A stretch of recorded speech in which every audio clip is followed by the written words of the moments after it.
Marshall Peak, Kabanata 4273. Masama ito. Binalot ng mga anino ng sibat ang kalangitan, na nagbabadya sa Black Crow Divine Monarch. Sinabayan pa ng mga kaluskos na walang katapusang umalangaw-ngaw. Nagbigay ng galit na galit si Heya. Sa normal na mga pangyayari, madali sana para sa kanya na harangan ang pag-ataking ito mula kay Yang Kai. Sa pinakamasamang kaso, maaari lang siyang umiwas, gayunpaman, siya ay kasalukuyang nasa huling yugto ng pagpino sa Grand Array, kaya hindi lamang siya hindi makagalaw, ngunit karamihan sa kanyang atensyon ay nakatuon din sa array mismo. Walang paraan para maiwasan niya ang pag-ataking ito, lalong hindi ipagtanggol ang sarili. Ang kanyang buong katawan ay agad na napuno ng mga butas ng sibat ni Yang Kai at hindi mabilang na malalaking at madugong butas ang lumitaw sa kanyang katawan, na bumubulwak ng sariwang dugo. Ang sinumang ibang tao ay namatay sa gayong mga pinsala, ngunit nilinang niya ang Grand Evolution Immortal Bloodlight Scripture. Nabuhay pa nga siya kaagad pagkatapos mahati sa dalawa ng Protecting Divine Ability mula sa Identity Token ni Pei Wenzuan. Kaya ang mga pinsala ni Black Crow Divine Monarch ay magdudulot lamang sa kanya ng paggastos ng kanyang chi at hindi nagbabanta sa kanyang buhay sa anumang paraan. Kasabay nito, gumawa si Chef ng ilang magkakasunod na chopping motion gamit ang kanyang kitchen knife habang sumisigaw ng chop chop chop. Isang malamig na liwanag ng talam ang bumungad sa artifact spirit. Makalipas ang 3 buntong hininga, napaungol si Chef. Ang kanyang pinalaki na katawan ay mabilis na tumalsik at ang chopping block ay lumipad pabalik sa kanyang mga kamay. Ang kanyang kutis na kasing putla ng kumot, mahinang bamulong. Ikaw na ang bahala. Noong huling ginamit niya ang secret technique na ito, naubos niya ang lahat ng lakas niya sa isang iglap. Kaya inilagay siya ni Yang Kai sa Small Sealed World para sa kanyang kaligtasan. Ang pagsasagawa ng secret technique na ito muli pagkatapos ng maikling panahon ay nagpulala ng kanyang kondisyon ng higit pa kaysa sa unang pagkakataon. Mabilis na lumitaw si Yang Kai sa tabi ng Chef sa sandaling iyon, itinaas ang isang kamay para hawakan siya, at itinapon siya sa Small Sealed World. Sa kabilang banda, ang mga laman sa paligid ng mga sugat ni Black Crow Divine Monarch ay nanginginig ng husto at ang kanyang mga sugat ay gumaling sa bilis na nakikita ng mata. Sa sandaling ito, hindi na siya kalaban ni Yang Kai sa Grand Array at masasabing wala nang makakapidyo sa kanya ngayon. Hanggat gusto niya, magagawa niyang pinuhin ang Grand Array hanggang sa makumplito. Gayunpaman, tila manhid siya sa katotohanan ito at nakatitig lang sa direksyon ng artifact spirit na may pangit na ekspresyon. Katulad nito, pinagmamasdan ng mabuti ni Yang Kai ang artifact spirit. Ang kanyang sibat ay nakahawak sa kanyang tagiliran at ang kanyang ekspresyon ay magkahalong kaba at pagbabantay. Ang kanyang kabilang kamay ay hawak ang Divine Ability Bead ng Lady Boss. Bukod pa rito, ang kanyang lakas ay umiikot ng ligaw, handa nang umatake sa isang sandali. Ang artifact spirit ay mukhang ayos na ayos, nakatayo roon ng hindi gumagalaw na para bang ang secret technique ng Chef ay ganap na hindi epektibo sa kanya. Humagalpak ng tawa ang Black Crow Divine Monarch, humiikbi ng napakalakas na halos umiyak siya, gayunpaman, nagsimulang tumigas ang kanyang ekspresyon sa gitna ng kanyang pagtawa. Ibinaba ng artifact spirit ang kanyang ulo upang tingnan ang kanyang katawan. Bigla siyang bumuntong hininga at mamulong sa sarili. Mabuti rin ito. Habang nagsasalita, ang kanyang katawan ay nabasag ng walang babala at naging mga tipak ng liwanag na agad na nawala sa wala. Isa lang siyang artifact spirit na walang tunay na defensive strength, kaya paano niya makakayanan ang mabangis na pag-atake ng Chef Secret Technique kung hindi niya mapakilos ang kapangyarihan ng Blood Monster Divine Palace? Ang artifact spirit ay nullipol. Parehong ang mga titig ni Yang Kai at Black Crow Divine Monarch ay sabay na tumingin sa Grand Array. Malamig ang tingin ni Yang Kai habang ang buong mukha ni Black Crow Divine Monarch ay kumikibot. Kotse. Isang mahinang tunog ang biglang nagmula sa Grand Array at pareho silang napatingin upang makitang may lumitaw na bitek sa isa sa mga sulok nito. Tuwang-tuwa si Yang Kai. Paanong hindi niya napagtanto na tama ang kanyang haka-haka? Maaaring tila walang silbi ang artifact spirit, ngunit ang kanyang pag-iral ay malapit na nakatali sa Grand Array. Maaaring walang kapangyarihan si Chef na sirain ang Grand Array, ngunit ang pagpatay sa artifact spirit ay kayang-kaya niya. Sa sandaling nawasak ang artifact spirit, ang Grand Array ay lubhang naapektuhan din. Walang dahilan para mag-alinlangan, kaya itinutok ni Yang Kai ang kanyang sibat sa bitek. Huwag mo nang isipin iyon. Galit na umungal ang Black Crow Divine Monarch at direktang bumaril kay Yang Kai ang isang araw ng dugo. Ginamit ni Yang Kai ang kanyang Dragon Shields para protektahan ang kanyang sarili habang nakatutok ang lahat ng kanyang lakas sa kanyang Spear Thrust. Hong! Isang marahas na puwersa ang sumabog at ang bitek sa Grand Array ay agad na kumalat palabas na parang sapot ng gagamba. Kasabay nito, Ang Dragon Shields na nagpoprotekta kay Yang Kai ay nagkapira-piraso at ang kanyang katawan ay pinalipad palabas. Kotse. Ang isang serye ng mga tunog ng pag-crack ay nagmula sa iba't ibang mga lugar ng Grand Array. Nagmamadaling pinaandar ng Black Crow Divine Monarch ang kanyang kapangyarihan upang subukang patatagin ang sitwasyon, ngunit sa kasamaang palad para sa kanya, nagawa na ang pinsala. Wala na siyang magagawa para baligtarin ito gamit ang kanyang kasalukuyang lakas. Hindi nagtagal sa 10 paghinga bago tuluyang nawala ang lahat ng espiritualidad ng Grand Array at nagkawatak-watek. Molditica, Jr. Pakiramdam ni Black Crow Divine Monarch ay parang sisabog ang kanyang mga mata sa nakita. Ang nagngangalit na apoy ng galit sa kanya ay nagbanta na susunugan siya ng buhay. Kaunti na lang ang natitira upang pinuhin. Kung natapos niya ang pagpino sa natitirang piraso, magkakaroon siya ng kompletong kontrol sa Blood Monster Cave Heaven. Sa oras na iyon, ang pagbawi sa kanyang buong lakas ay isang simoy. Gayunpaman, ang maliit na bahagi na iyon ay kasing lapad at lalim ng isang lambak ng bundok. Nagkulang siya sa pinakahuling sandali. Wala pang panahon kung saan naging napakatindi ang nakamamatay na hangarin na naramdaman niya kay Yang Kai. Kahit na sinira ni Yang Kai ang kanyang mga plano pabalik sa Blood Lake, hindi ito nakaapekto sa pangkalahatang sitwasyon. Nagawa niyang angkinan ang katawan ni Joey at nabuhay muli sa huli. Gayunpaman, hindi tulad ng panahong iyon, walang paraan upang makabawi mula sa pagkawalang ito. Napuno ng matinding panghihinayang ang puso ni Black Crow Divine Monarch. Kung alam niyang mangyayari ito ng mas maaga, pinatay na sana niya si Yang Kai pabalik sa Blood Lake. Kung alam niya ng mas maaga, hinding-hindi niya papayagan si Yang Kai na pumasok sa Blood Monster Divine Palace. Ngunit, huli na para sa pagsisisi ngayon. Tumayo si Yang Kai at pinunasan ang pagtulo ng dugo sa gilid ng kanyang labi bago nagpakawala ng malakas na tawa. Hiya, tingnan natin kung paano mo pinupino ang Blood Monster Divine Palace ngayon. Mahina ang boses ni Black Crow Divine Monarch, ngunit ang kanyang buong katawan ay naglabas ng nakakatakot na lamig. Dahil hindi ko mapino ang Blood Monster Divine Palace, ang monarch na ito ang magpapadalisay sa iyo. Tumibok ang puso ni Yang Kai. Alam niya na talagang nagalit niya si Black Crow Divine Monarch sa pamamagitan ng pagsira sa kanyang mga plano. Mukhang desidido na ang lalaking ito na patayin ako ngayon. Bago pa man magawa ng Black Crow Divine Monarch ang anumang bagay, isang malaking pagbabago ang biglang nangyari. Isang dagandong na tunog ang nagmula sa kailaliman ng Blood Monster Divine Palace, tulad ng malayong kulog. Parehong nagulat sina Yang Kai at Black Crow Divine Monarch. Inilabas ang kanilang divine senses, sinuri nila ang kanilang paligid at hindi nagtagal ay nagbago ng husto ang kanilang mga ekspresyon. Iyon ay dahil ang Blood Monster Divine Palace ay nagpapakita ng mga palatandaan ng pagbagsak. Ang mga pader sa paligid ay sunod-sunod na gumuho, na nagiging mga guho ang istruktura. Katulad nito, ang mga silid-tulugan at Grand Hall ay bumagsak din sa isang malakas na dagandong. Hindi naisip ni Yang Kai na ang pagsira sa Artifact Spirit ay mag-trigger ng chain reaction ng sukat na ito. Una, ang Grand Array ay nasira, at ngayon, kahit na ang Blood Monster Divine Palace ay malapit ng tumigil sa pag-iral. Anuman, ito ay isang magandang bagay para kay Yang Kai.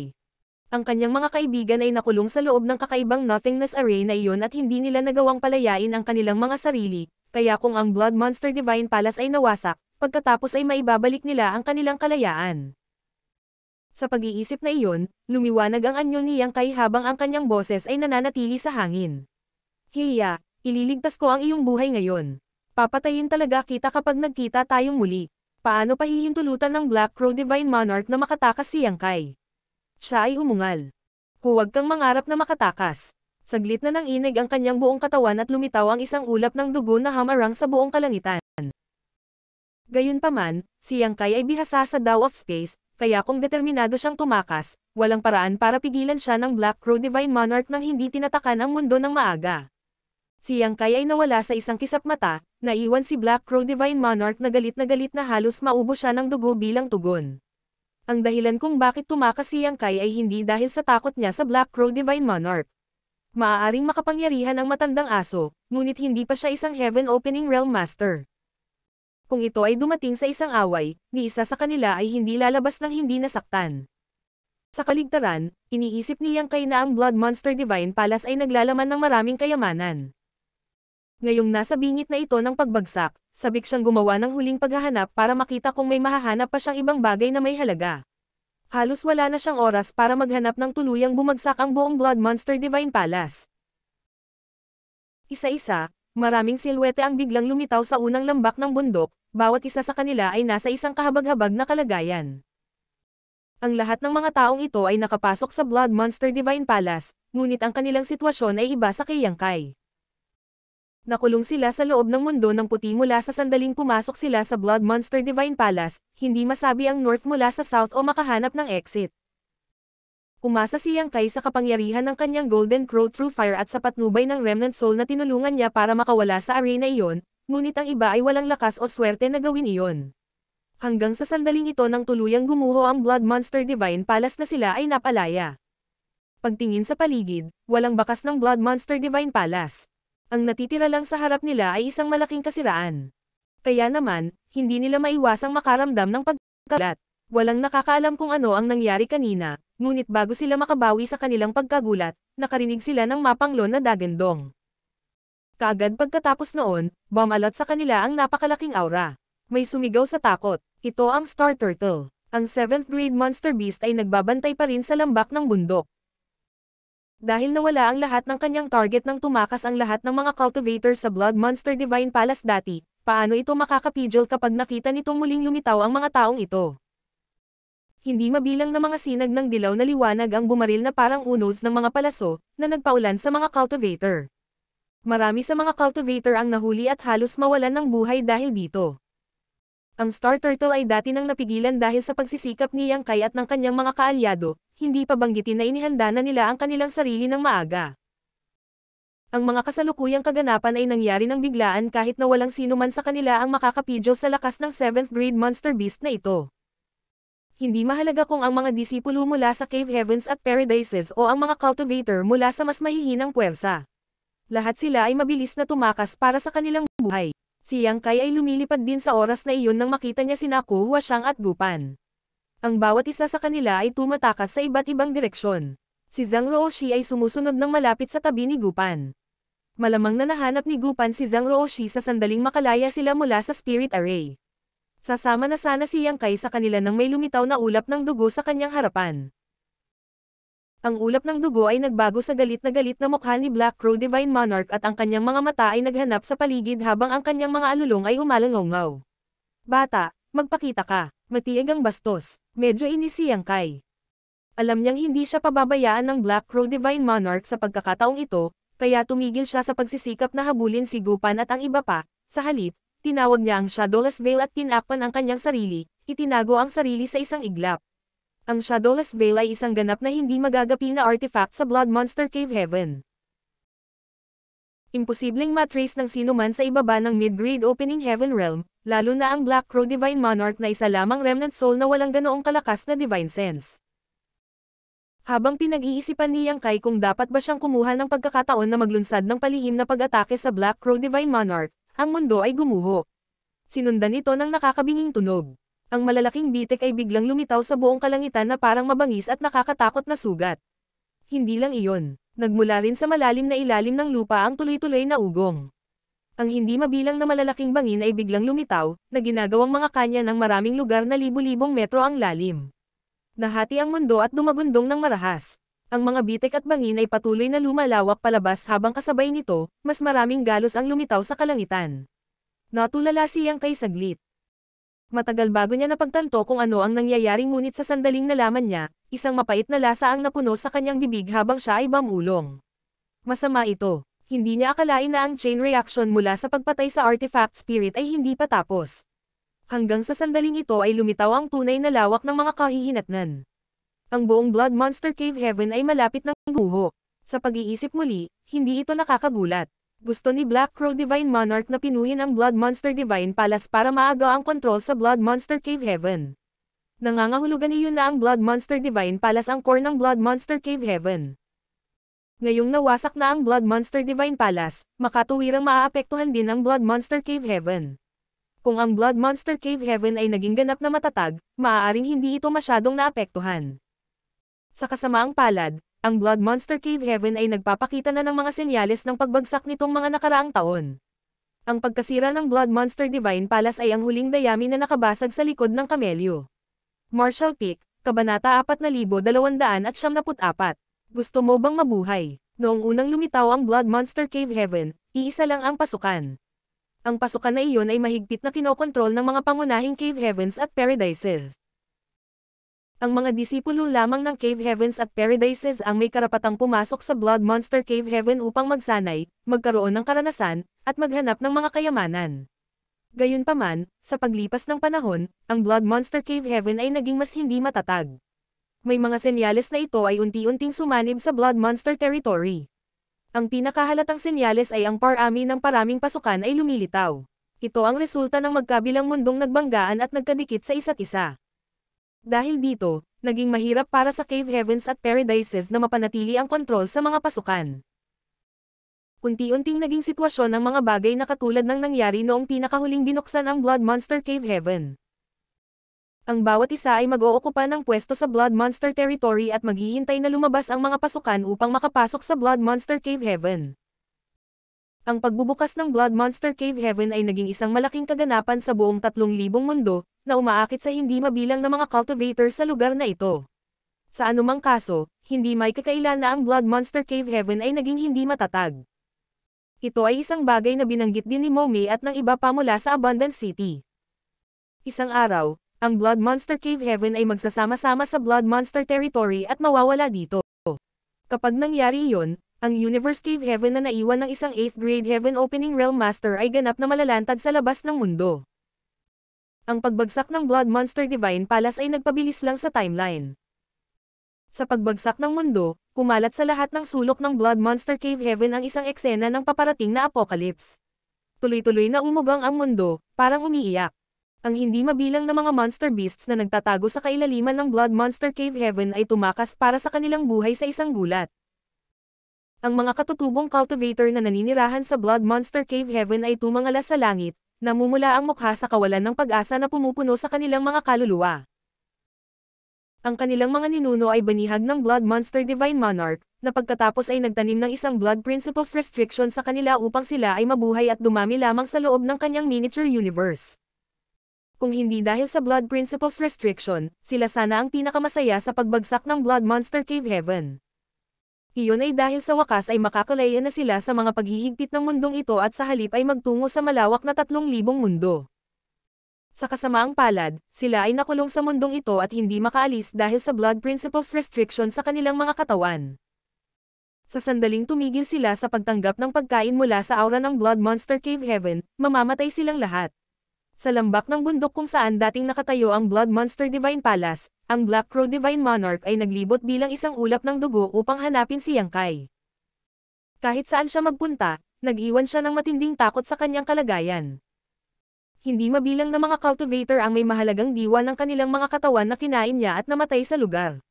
Nanatiling nakatago si Yang Kai ng ilang oras bago siya biglang may naisip at hindi niya napigil ang magmura ng malakas. Kalokohan. Noong una ay gusto niyang manatiling nakatago hanggang sa huli dahil kapag ang Blood Monster Cave Heaven ay ganap na gumuho, makakatakas siya mula rito at makabalik sa Blood Monster Territory. Hindi magagawa ng Black Crow Divine Monarch na gawin ang gusto niya sa Blood Monster Territory. Siya ay malupit at walang awa. Bukod dito, siya ay isang old monster mula sa malayong nakaraan na nabuhay muli sa pamamagitan ng pag-aari. Ang Cave Heavens at Paradises ay hinding-hindi hahayaang maglakad ng malaya. Ito ay hindi dahil sila ay kaalyado ng hustisya at nagnanais na alisin ang kasamaan sa kabaitan. Sa halip, ang isang old monster na tulad ng Black Crow Divine Monarcha ay tiyak na magkakaroon ng maraming mahahalagang sikreto sa kanya. Mahina pa rin ang kanyang lakas sa ngayon, kaya kung mahuli nila siya, maaari nilang tanungin siya para sa impormasyon at makatanggap ng ilang benepisyo. At least, kilala niya ang Grand Evolution Immortal Bloodlight. Tiyak na tutokso sa ilang tao ang gayong secret arts na lumalaban sa langit. Gayunpaman, biglang naalala ni Yang Kai si Momi at ang iba pa sa Abundance City. Napakaligtas para sa kanya na magtago doon dahil sa pagtatago ng Shadowless Veil sa kanyang katawan at sa kanyang aura, hinding-hindi siya mahahanap ng Black Crow Divine Monarch sa gitna ng lahat ng kaguluhan sa paligid. Gayunpaman, hindi ba mamamatay ang mga tao sa Abundance City kung tuluyang gumuho ang Blood Monster Cave Heaven? Kanina, gumawa pa si Yang Kai ng paraan para hilingin sa Black Crow Divine Monarch ang secret technique para alisin ang Blood Principles restriction. Hindi ba niya ginawa iyon para makatulong siya sa mga tao sa Abundance City? Hindi lamang sila nauugnay sa Lady Boss, ngunit si Yang Kai ay nakatutok din sa kanilang potensyal. Halos tiyak na si Momei at ang iba pang Great Elder ay mga buhay na maaaring sumulong sa Heaven Opening Realm hanggat may iligtas niya sila. Buong buhay nila ay nabuhay sila sa Blood Monster Cave Heaven, kaya wala silang mapupuntahan kahit na umalis sila sa lugar na ito. Sa makatuwid, hindi dapat maging problema ang dalhin sila sa Voidland kung mailigtas niya sila. Kasalukuyang nangangailangan ang Voidland ng Heaven Opening Realm Masters, kaya hindi maaaring palampasin ni Yang Kai ang ganoong magandang pagkakataon. Nang sumagi sa isip niya ang ideyang iyon, hindi na niya kayang mag-ingat pa. Ginagawa ang kanyang makakaya upang itago ang kanyang figure at ang kanyang aura. Si Yang Kai ay nagmamadaling pumunta sa direksyon ng Abundance City habang lihim na nagdarasal ng tame time sa kanyang puso. Sana hindi masyadong mabilis na bumagsak ang Blood Monster Cave Heaven. At least, mangyaring maghintay hanggang matapos kung alisin ang Blood Principles restriction sa mga tao sa Abundance City. Pagkatapos lumipad ng ilang oras, sa wakas ay lumabas na siya sa hanay ng pagtuklas ng Black Crow Divine Monarch, kaya, hindi na siya napigilan ng anumang pag-aalinlangan at nadagdagan ang kanyang bilis sa ibang antas. Sa pagmamanipula ng Space Principles, ang kanyang figure ay umulit-ulit upang maabot ang Abundance City sa napakabilis na bilis. Ang humongous void cracks ay lilito sa harap niya paminsan-minsan. Ito ang mga palatandaan na gumuguho ang mundo. Ang malalaking bahagi ng lupa sa Blood Monster Cave Heaven ay naglaho, dumadaloy sa mga void crack na ito at naglaho. Sa ilalim ng mga sitwasyong ito, karamihan sa mga tao ay mahihirapang sumulong dahil sila ay malalamon sa void cracks kung hindi sila mag-iingat. Ramdam ni Yang Kai ang aura ng Blood Monster Territory na nagmumula sa mga void cracks na ito. Sa madaling salita, walang panganib kahit na ang isang tao ay nilamon sa kanila. Ang pinakamalamang na senaryo ay ang paghahanap sa kanilang sarili pabalik sa Blood Monster Territory. Matapos maunawaan ang puntong ito, bahagyang gumaan ang pakiramdam niya. Hindi dapat maging problema para sa accountant, Lang Qingshan, Zhang Ruoshi, at sa iba pa na makabalik ng ligtas sa Blood Monster Territory. Dahil sa kanyang kahusayan sa Space Principles, maaaring matukoy ni Yang Kai ang pagkakaroon ng mga void crack na ito ng maaga. Sa makatuwid, hindi siya masyadong naantala sa kanyang mga paglalakbay. Habang sumusulong, hiniwalay ni Yang Kai ang isang hibla ng kanyang kamalayan at ibinaon ang kanyang isip sa jade slip na ibinigay sa kanya ng Black Crow Divine Monarch.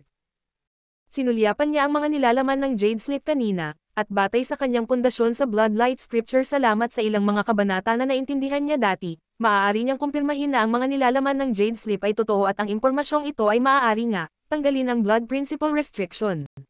Kaya lang, hindi pa niya ginamit ang secret technique na ito. Kahit natiwala siyang maaabot niya ang Abundance City sa tamang panahon, magiging mahigpit pa rin ang oras. Kailangan niyang sanayin ng maaga ang natutunan niya sa Jade Sleep. Iyon lang ang paraan para mailigtas niya ang lahat ng tao sa Abundance City sa pinakamaikling panahon na posible. Ang pagguho sa mundo ay lalong nagiging halata, kaya may posibilidad na ito ay bumagsak anumang oras. Kaya naman, nabalisa si Yang Kai at desperadong sumugod patungo sa Abundance City. Buti na lang may distansya pa. Aabutin pa rin ng hindi bababa sa kalahating araw bago siya makarating kaya ang tanging magagawa niya ay tame time na ipagdasal na ang Blood Monster Cave Heaven ay tumagal ng kaunti pa. Makalipas ang 4 o 5 oras, nabasa na ni Yang Kai ang laman ng Jade Slip ng 100 beses. Siya ay napakahusay sa teorya, kaya ngayon kailangan niya lamang ng praktikal na karanasan upang makuha ito. Sa sandaling ito, isang natarantang figure ang biglang sumugod sa direksyon ni Yang Kai na parang walang ulo na langaw. Ang kanyang anyo ay lumulutang ng hindi maayos at ang kanyang kutis ay sobrang mapatla. Siya ay isang binata sa half-step Heaven Opening Realm. Kaya lang, ang pagbabago-bago ng enerhiya na nagmumula sa kanyang katawan ay nagpapahiwatig na ang grado ng Heaven Opening Elements na kanyang nakondensed ay hindi masyadong mataas. Noong una ay binalak ni Yang Kai na huwag pansinin ang taong ito, ngunit may biglang naisip na ideya. Sa isang kislap ng kanyang figure, dumating si Yang Kai sa tabi ng taong iyon at hinuli siya. Kasabay nito, hindi siya tumigil sa paggalaw at nagpatuloy sa pagtungo sa Abundance City. Ang binata ay likas na lumaban pagkatapos na mahuli ng bigla, gayunpaman, ang kapangyarihang tumagas mula sa kamay ni Yang Kai ay nabigla sa kanya. Masasabi niyang hindi siya ang kalaban ni Yang Kai, kaya matalino siyang sumuko at tumingin lang kay Yang Kai nang may pagtataka. Sino ka? Bakit mo ako hinuli? Nagtanong si Yang Kai. Ikaw ba ay isang cultivator na ipinanganak sa Blood Monster Cave Heaven? Ano kung ako nga? Nagnanga ang mga ngipin ng binata. Tulad ng inaasahan, siya ay isang katutubong kung tutuusin. Hindi nag-aksaya ng oras si Yang Kai at dumiretso sa puntong. Gusto mo bang mabuhay?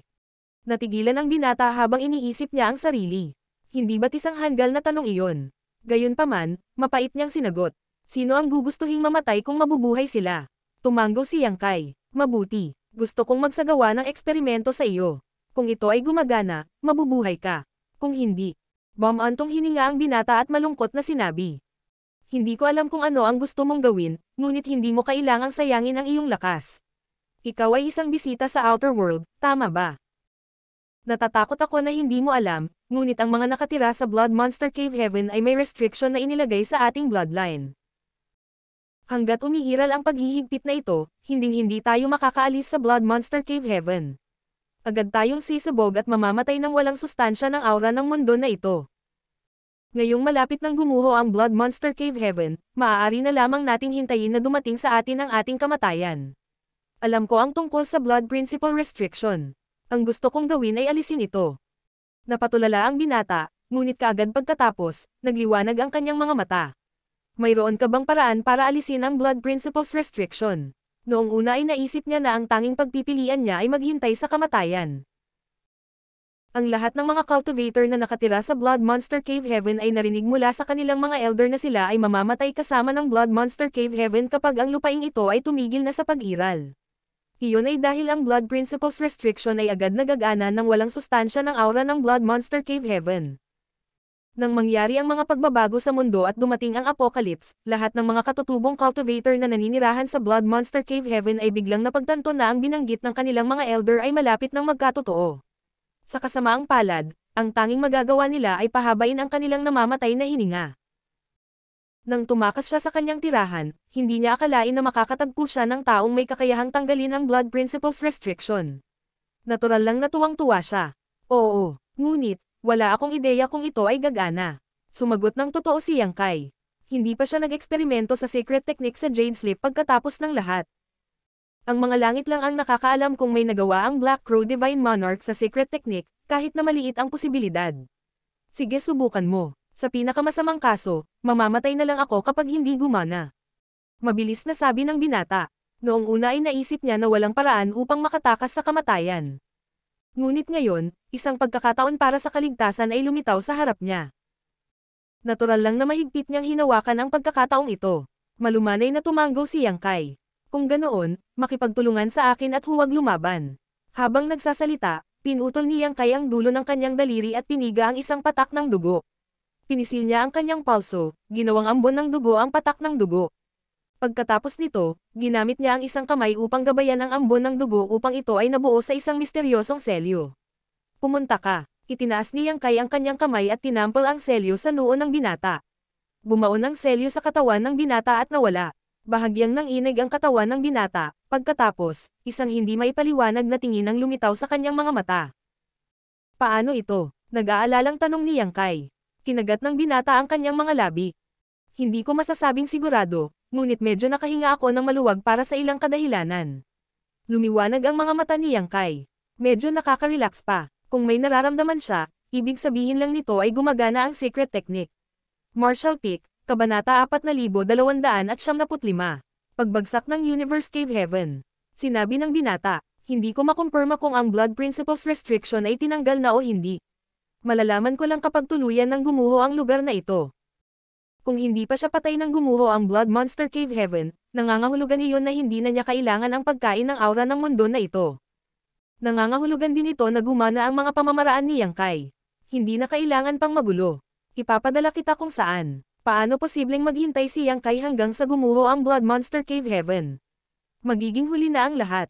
Inihagis niya ang binata sa kanyang pagkakahawak sa Small Sealed World habang nagsasalita. Kasabay nito, binigyang pansin niya ang kalagayan ng binata. Parang hindi niya naisip na itago ang mga tao mula sa Abundant City sa Small Sealed World para ilabas sila sa Blood Monster Cave Heaven. Kaya lang nasira ng mga limitasyon ng Blood Principles Restriction ang kanyang mga plano. Ang Small Sealed World ay isang independenteng mundo, kaya nang hindi inaalis ang Blood Principles Restriction, ang padalos-delos na pagpapadala kay Momei at sa iba pa sa Small Sealed World ay katumbas ng pagpapadala sa kanilang kamatayan. Sa sandaling ito, ang tagumpay ng secret technique na naitala sa Jade Sleep na nakuha mula sa Black Crow Divine Monarch ay ganap na nakadepende sa kaligtasan ng binata. Sa ilalim ng maingat na pagbabantay ni Yang Kai, Ang binata ay pumasok sa small sealed world at tumingin sa paligid niya ng may pagkalito, hindi nakakaramdam ng hindi komportable sa anumang paraan. Maya-maya pa ay tila natauhan siya sa nangyari at ibinalik ang ulo para palabasin ang tila pinaghalong dagandong at tawa. Hindi maipahayag ang pananabik at saya sa kanyang puso. Naisip niya noong una na wala siyang ibang pagpipilian maliban sa kamatayan. Sa hindi inaasahang pagkakataon, nakatagpo siya ng taong tumulong sa kanya na tanggalin ang Blood Principles Restriction at ipinadala siya sa isang hindi pamilyar na mundo. Bagamat wala siyang ideya kung anong uri ng mundo ito, hindi na niya kailangan pang mag-alala tungkol sa kamatayan. Ang pakiramdam ng walang magawang paghihintay sa kanyang kamatayan ay hindi niya nais na maranasan muli. Nakahinga ng maluwag si Yang Kai. Mukhang totoo na ang Jade Slip na ibinigay sa kanya ng Black Crow Divine Monarch.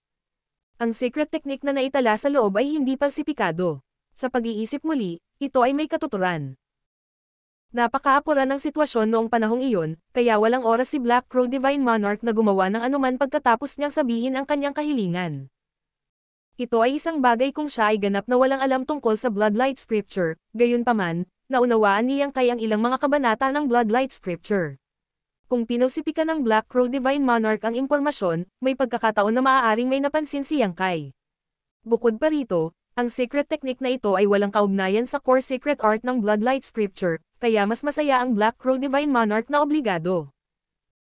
Ngayong napatunayan na gumagana ang secret technique, ang natitira na lang ay kung makakarating o hindi si Yang Kai sa Abundance City bago gumuho ang Blood Monster Cave Heaven. Bilang karagdagan sa kanyang kagalakan, hindi mapigilan ni Yang Kai na malungkot. Ang mga residente sa Abundance City ay hindi masyadong marami o masyadong kakaunti, sa isang lugar sa pagitan ng 3,000 at 4,000 sa kabuuan. Kakailanganin ng maraming oras para maalis niya ang Blood Principles Restriction sa napakaraming tao. Maliwanag, hindi niya magagawang iligtas ang lahat. Gayunpaman, magagawa lamang niya ang kanyang makakaya at ipaubaya ang iba sa kapalaran. Nag-iba-iba ang Space Principles at ang figure ni Yang Kai ay kumikislap ng mali-mali. Ang pagyanig sa mundo ay lalong lumala at ang World Principles sa Blood Monster Cave Heaven ay nagpapakita ng mga palatandaan ng pagkawasak. Siya ay naging lubhang balisa. Kahit na napakabilis niya sa paglalakbay, inabot siya ng kalahating araw bago niya makita ang lawa kung saan matatagpuan ang Abundance City sa di kalayuan. Sa sandaling ito, ang spirit array sa labas ng Abundance City ay nawasak dahil sa mga pagbabago sa Blood Monster Cave Heaven. Sa unang lugar, ang lawa ay isang produkto na nabuo mula sa isang illusion array, hindi isang tunay na pag-giral. Sa sandaling ito ay naging sobrang baluktot at hindi malinaw na nakikita ni Yang Kai ang mga cultivator ng Abundance City na tumatakas sa takot sa pamamagitan ng pagbabalat kayo ng spirit array. Bago siya dumating sa Abundance City, isang hindi mapapantayang malaking bangin ang biglang lumitaw sa labas ng Abundance City. Kaagad itong sinundan ng paglitaw ng isa pang void crack sa kalangitan, na tila napunit ang langit. Ang Abundance City, kasama ang ilang daang kilometro ng lupa sa mga nakapalibot na lugar, ay nilamon ng void crack at nawala sa isang iglap. Ang mga hiyawan ay umalangaw mula sa buong Abundance City at marami sa mga cultivator ang namutla sa takot habang sila ay nakatayong ganap na natulala. Naduraj ang puso ni Yang Kai sa nakita. Sa kabila ng kanyang pagmamadali, huli pa rin siya ng isang hakbang. Gayunpaman, hindi niya binigulan ang kanyang lakad. Lumipat ang kanyang anyo at dumiretso siya sa void crack. Isang alon ng pagkahilo ang bumalat sa kanya, ngunit hindi niya ito pinansin. Ang kanyang divine sense ay matatag na itinapat sa lupain kung saan matatagpuan ang Abundance City habang siya ay nagmamadaling humabol. Ang Blood Monster Territory ay isang malawak at tiwangwang na walang laman. Isa ito sa ilang great territories na walang anumang dakilang puwersa o kahit na buhay na nilalang. Ang Blood Monster Territory ay orihinal na walang pinagkaiba sa ibang great territories na may maraming dakilang puwersa at maraming universe world. Gayunpaman, nagbago ang mga bagay dahil sa mga pasukan ng Blood Monster Cave Heaven na lilito ng random sa buong Blood Monster Territory. Ang mga pasukan na ito sa kalaunan ay nagresulta sa kawalang tatag at pagbagsak ng Universe Worlds, pati na rin ang pagkawasak ng Spirit Provinces. Kaya, ang dakilang teritoryong ito ay naging patay at tahimik sa paglipas ng panahon. Kapag binuksan lang ang Blood Monster Cave Heaven ay magiging napakasigla muli nito. Sa kasalukuyan, hindi mabilang na mga cultivator ang natipon sa ibabaw ng isang malaking plataporma sa gitna ng Blood Monster Territory.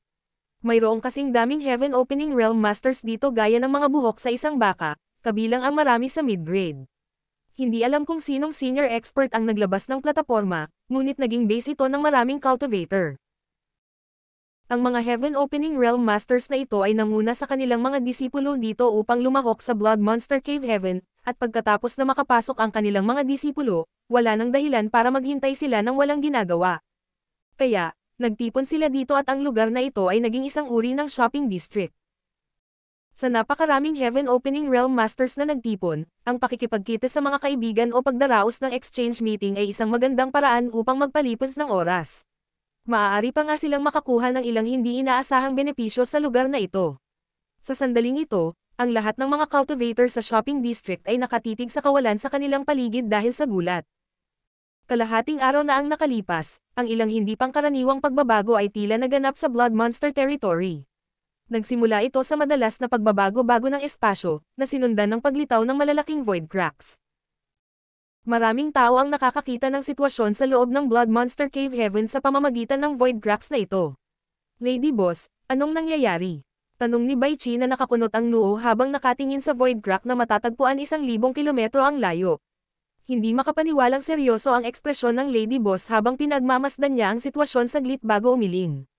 Hindi ako sigurado, pero, parang may nangyari sa Blood Monster Cave Heaven. Biglang kinabahan si Yuhi. May nangyari sa Blood Monster Cave Heaven. Ano ang mangyayari sa iyong master? Nanatiling tahimik ang Lady Boss. Si Yang Kai, chef, accountant, at ang iba pa ay nasa Blood Monster Cave Heaven. Gayunpaman, walang nakakaalam kung ano ang sitwasyon sa loob.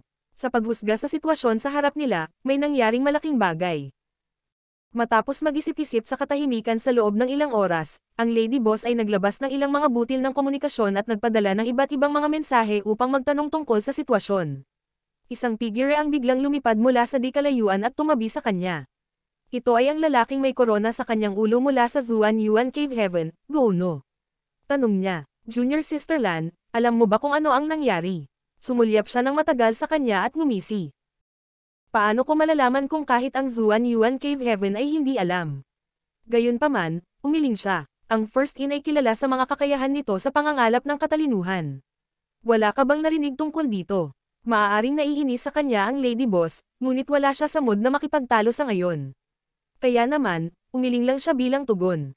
Nangyari ito ng biglaan. Wala akong natanggap na balita, anong mali? Nag-aalala ka ba sa iyong treasured apprentice?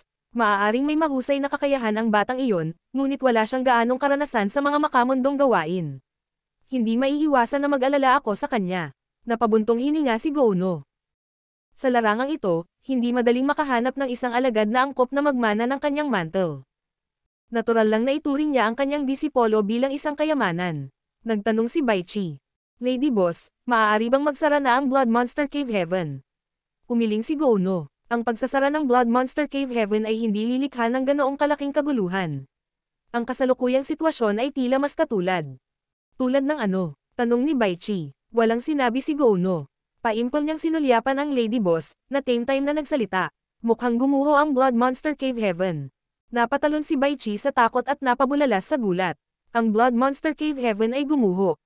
Bakit biglaan? Bagamat alam ng lahat na ang Blood Monster Cave Heaven ay babagsak at ganap na magsasama sa Blood Monster Territory balang araw, iyon ay isang bagay na malayo sa hinaharap. Kahit sino ay magugulat na maharap sa ganitong sitwasyon ng biglaan. May lalabas. Bigla itinuro ni Yuhi ang isa sa mga void cracks sa harapan. Kakalabas lang ng mga salita sa bibig niya nang makita nila ang maraming figure na nagmamadaling lumabas sa void crack. Sa isang malapit na pagtingin, ito ay naging mga monster beasts. Inabot ni Gouno ang isang kamay at hinawakan ang kawalan. Kahit na mukhang hindi siya nakagalaw ay biglang may lumitaw na monster beast sa kanyang pagkakahawak. Bahagya siyang umiling at ang monster beast ay sumabog sa ulap ng dugong ambon. Ang natitira na lang ay isang monster core sa kanyang kamay. Isang 5th grade water element monster core.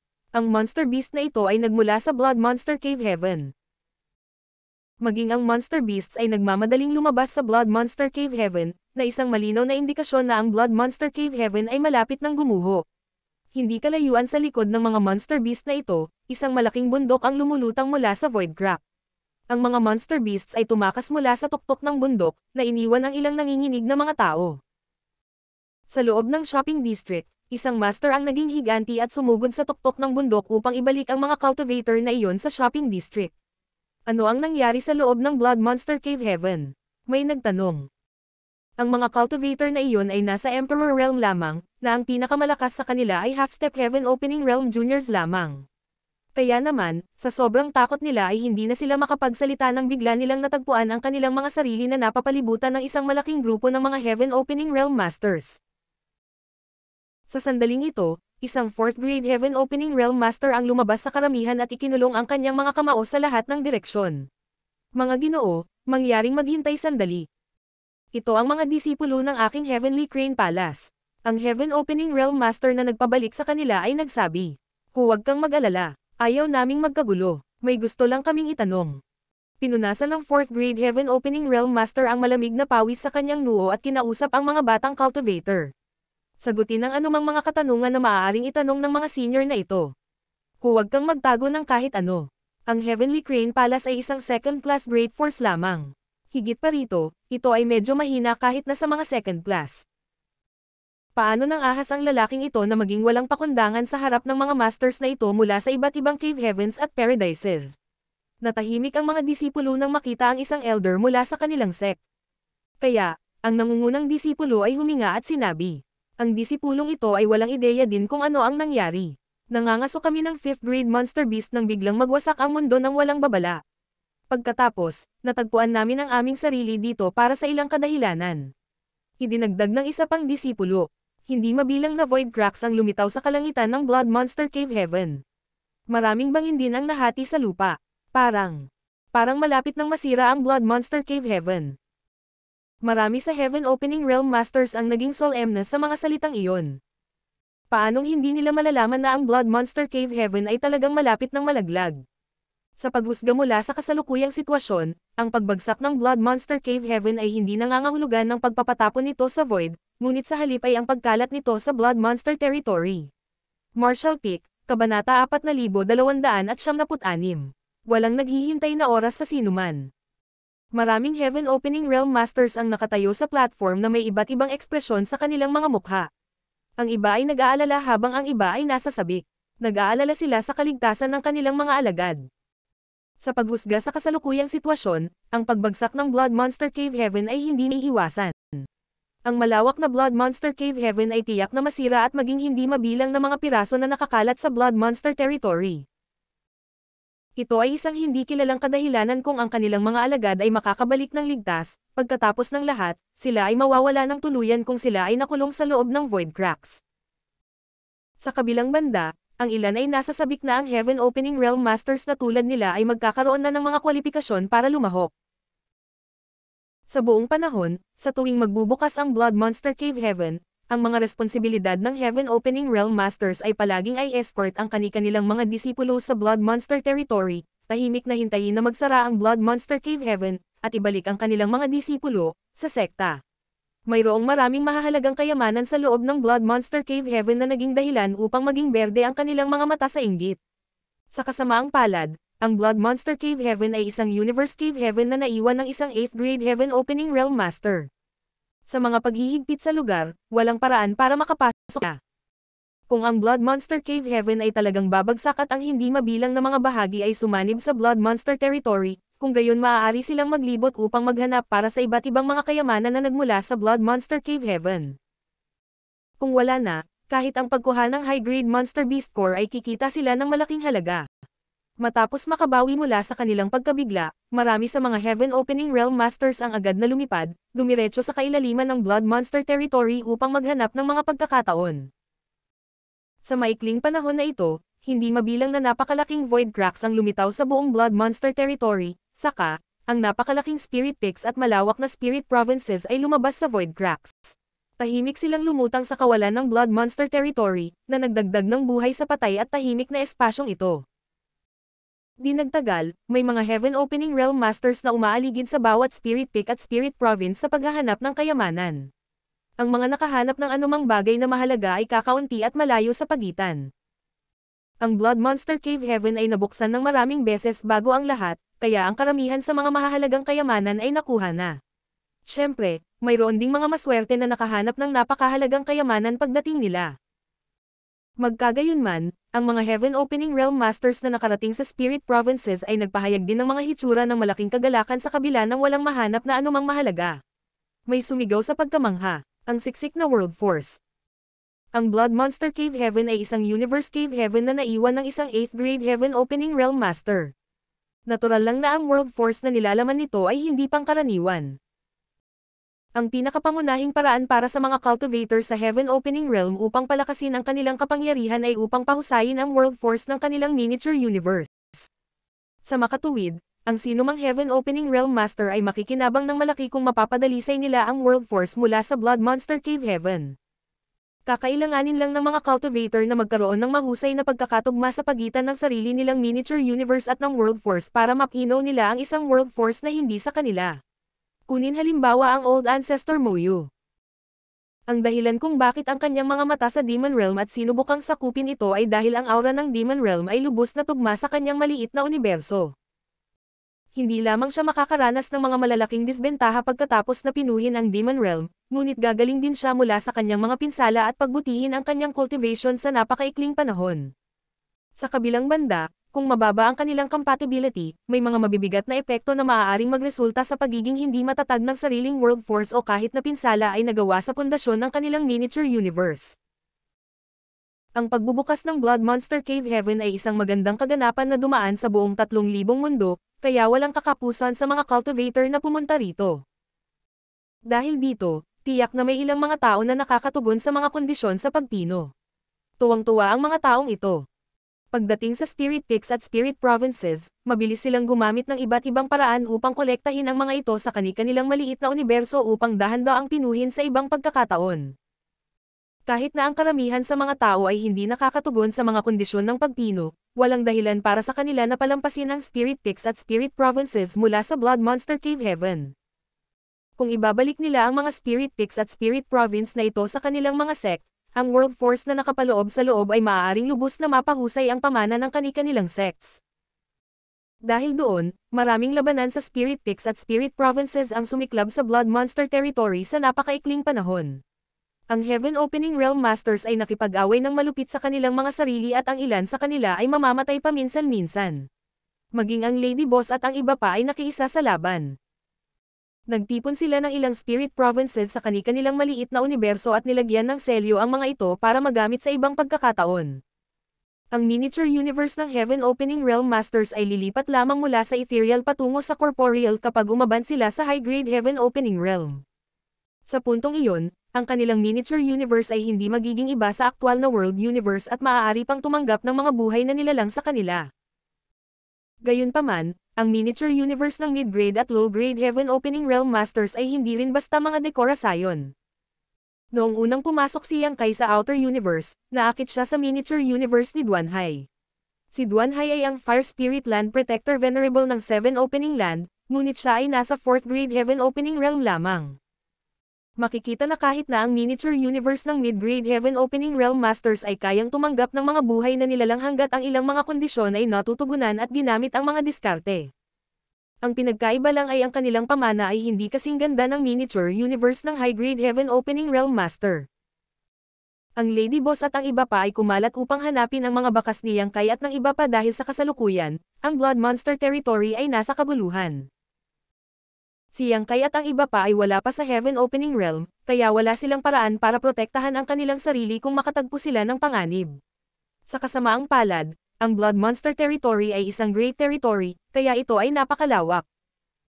Kahit nahatiin nila ang kanilang puwersa para maghanap, mahirap para sa kanila na makakuha ng mga resulta sa maikling pagkakasunod-sunod.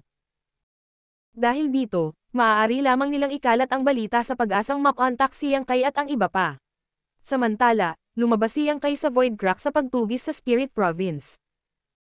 Nang bigla niyang matagpuan ang sarili sa isang malawak at patay na kapaligiran, agad niyang napagtanto na bumalik siya sa Blood Monster Territory. Sa hindi kalayuan, isang malaking Spirit Province ang lumutang sa kawalan. Ang lahat ng mga cultivator sa Abundance City ay nakatayo sa Spirit Province, mukhang hindi mapakali. Maaaring hindi nila alam kung ano ang nangyari, ngunit nasaksihan nila ang biglaang pagbagsak ng mundo sa paligid ng Abundance City. Pagtingin-tingin sa paligid, nalaman nila na sila ay kasalukuyang nasa isang ganap na hindi pamilyar na kapaligiran. Maraming mga Spirit Province na hindi mas mababa sa isang Abundance City na nakaupo sa lumutang sa kawalan. Nagsisimula nang mawala ang World Force at ang aura ng Blood Monster Cave Heaven ay unti-unting hangina bilang resulta. Kapag ang aura ng Blood Monster Cave Heaven ay ganap na nawala, ang Blood Principles restriction sa kanilang mga katawan ay agad na sisabog. Noong panahong iyon, ang tanging naghihintay sa kanila ay kamatayan. Sa loob ng City Lord Mansion, magkatabi si Momei at ang Great Elders. Tumingin sila sa magulong Abundant City at bumantong hininga. Bagamat lagi nilang alam na darating ang araw na iyon, hanggang sa dumating ang araw na iyon ay napagtanto nila kung gaano sila kaina at walang kapangyarihan. Lahat, mayroon ka bang huling hiling? Medyo mapula ang mukha ni Momei, ngunit kalmado ang kanyang tono.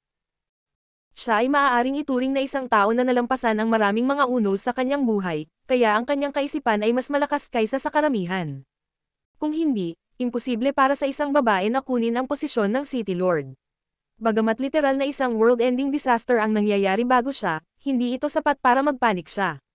Dahil sa kanyang impluwensya, naging mas kalmado rin ang Great Elders bilang resulta. Nagsalita si Pang Duo pagkatapos ng ilang pag-iisip. Gusto ko pa ring pumunta at makita kung ano ang hitsura ng mundo sa labas. Sa kasamaang palad, hindi namin makukuha ang pagkakataong ito. Hinaplos ni Gang Yangshi ang kanyang balbas at ngumiti. Matagal nang nabuhay ang Old Master na ito. Wala naman talaga akong pinagsisisihan. Sinabi ni Jin Yuan lang. Gusto kong malaman kung ano ang Heaven Opening Realm. Nakakalungkot na hindi na tayo makasulong pa sa Blood Monster Cave Heaven. Tumawa ng mahina si Mo Chen Zuan. Brother Yuan lang, gusto mo bang subukang sumulong sa Heaven Opening Realm ngayon din? Nagbago ang ekspresyon niya nang marinig ang mga salitang iyon. Tama ang binanggit niya. Natapos na nila ang pag-condense ng kanilang yin, yang, at 5-element powers, buti na lang palagi silang nakastock sa loob ng Blood Monster Cave Heaven, kaya hindi sila maka-advance sa Heaven Opening Realm. Ngayong nakalaya na sila sa mga limitasyon ng Blood Monster Cave Heaven, maaari na silang sumulong sa Heaven Opening Realm hanggat handa sila. Gayunpaman, hindi nagtagal ay umiling siya at sinabing, natatakot ako na huli na ang lahat. Kahit na hindi pa niya sinubukang makapasok noon, alam niyang hindi ganoon kadali ang pagsulong sa Heaven Opening Realm. Siya ay halos tiyak na sisabog at mamamatay mula sa pag-activate ng Blood Principles Restriction bago niya matapos ang paghahanda sa sarili para sa pagsulong. Biglang yumoko si Momei. Itong ginang na ito ay ikinararangal na natanggap ang iyong tulong sa lahat ng mga taon na ito. Maraming salamat sa lahat ng iyong pagsusumikap. Mabilis na lumingon sa kanya ang lahat habang nagsasalita si Pang Duo. Masyado kang magalang, City Lord. Ginagampanan lang namin ang aming mga tungkulin. Bagkus, ang iyong dedikasyon sa Abundant City ang lubos kong hinahangaan, City Lord. Ngumiti si Momei. Hindi naman masama na ang iyong kumpanya ay nasa daan patungo sa Yellow Springs. Tumawa siya ng malakas. Magtayo tayo ng isa pang Abundant City pagdating natin sa susunod na mundo. Puputulan natin ng ulo ang sinumang maglalakasloob na tumingin sa atin ng masama. Ang iba ay umuungal sa kanilang pagsang-ayon. Anong masaya mong pinag-uusapan? Isang boses ang biglang pumasok sa kanilang mga tainga, at sa sumunod na sandali, bahagyang lumabo ang kanilang paningin nang biglang lumitaw ang isang figure sa kanilang harapan. Napatalon sila sa takot at napaatras pa ng ilang hakbang si Pang Duo nang hindi namamalayan. Matapos tingnang mabuti ang bagong dating, napabulalas siya ng may pagtataka. Yang Kai. Bakit ka bumalik? Ngumiti si Yang Kai. Siyempre, para matupad ang pangako ko. Nagtaka si Momei. Pangako, parang may naalala bigla, napabulalas siya sa magkahalong sorpresa at saya. Nakahanap ka ba ng paraan para alisin ang Blood Principles Restriction? Nang umalis si Yang Kai kanina, binanggit niya na mayroong isang tao na maaaring mag-alis ng Blood Principle Restriction sa kanilang mga katawan. Nangako rin siya na gagawin niya ang kanyang makakaya upang makuha ang pamamaraang iyon, gayunpaman, hindi nagtagal mula nang umalis siya. Sa kabila ng tanong na iyon, nagtanong lamang si Momei dahil sa kaunting pag-asa. Hindi talaga siya naniniwala na nagtagumpay siya. Taliwas sa kanyang inaasahan, tumanggo si Yang Kai bilang pagsang-ayon. Nakuha ko ang kinakailangang secret technique. Matutulungan kitang alisin ang Blood Principles Restriction sa iyong katawan para hindi ka na muling matali sa Blood Monster Cave Heaven. Hindi sinasadyang naputol ni Gang Yangshi ang kanyang balbas habang nanlaki ang kanyang mga mata nang marinig ang mga salitang iyon at sumigaw. Seryoso ka ba? Gayon din, kumikinang ang mga mata ni Mo Chen Zuan. Yang Kai, mas mabuting huwag kang magsisinungaling sa amin. Seryosong sagot ni Yang Kai. Siyempre hindi ako magsisinungaling sa iyo. Nag-eksperimento na ako sa pagpunta dito. Gumagana ang secret technique. Saglit na natigilan si Pang Duo, bago siya humagalpak ng tawa. Laging may daan palabas. May mga mata ang langit pagkatapos ng lahat. Ha. Nagtaas ng kamay si Yang Kai para abalahin. Huwag ka munang magpakasaya. May mahirap pa ring problemang unahin. Seryosong tanong ni Momei. Ano ito? Maaari ba kaming tumulong? Kung gayon, mangyaring malayang magsalita. Iniwas ni Yang Kai ang kanyang tingin sa kanila at sumagot sa isang nag-aalalang boses. Masyadong maraming tao sa Abundant City. Ang paggamit ng secret technique ay nakakaubos ng lakas ko. Kung gagawin ko ito ng paisa-isa, nag-aalala ako na ang world force dito ay tuluyang mawawala bago ko maalis ang Blood Principles restriction sa lahat. Mayroong humigit kumulang 4,000 o higit pang mga tao sa lungsod, kaya tinansya niyang kay naaabutin siya ng hindi bababa sa isang buwan bago matapos ang pagtanggal ng restriction mula sa kanilang lahat. Gayunpaman, ang mga cultivator sa Abundant City ay mawawalan ng sustansya ng aura ng Blood Monster Cave Heaven kapag ang world force sa lugar na ito ay ganap na nagkalat. Ang tanging dahilan kung bakit sila ligtas at maayos sa sandaling ito ay ang Abundant City ay matatagpuan sa isang medyo malaking spirit province. Kaya nanatili pa rin ang ilan sa aura ng Blood Monster Cave Heaven.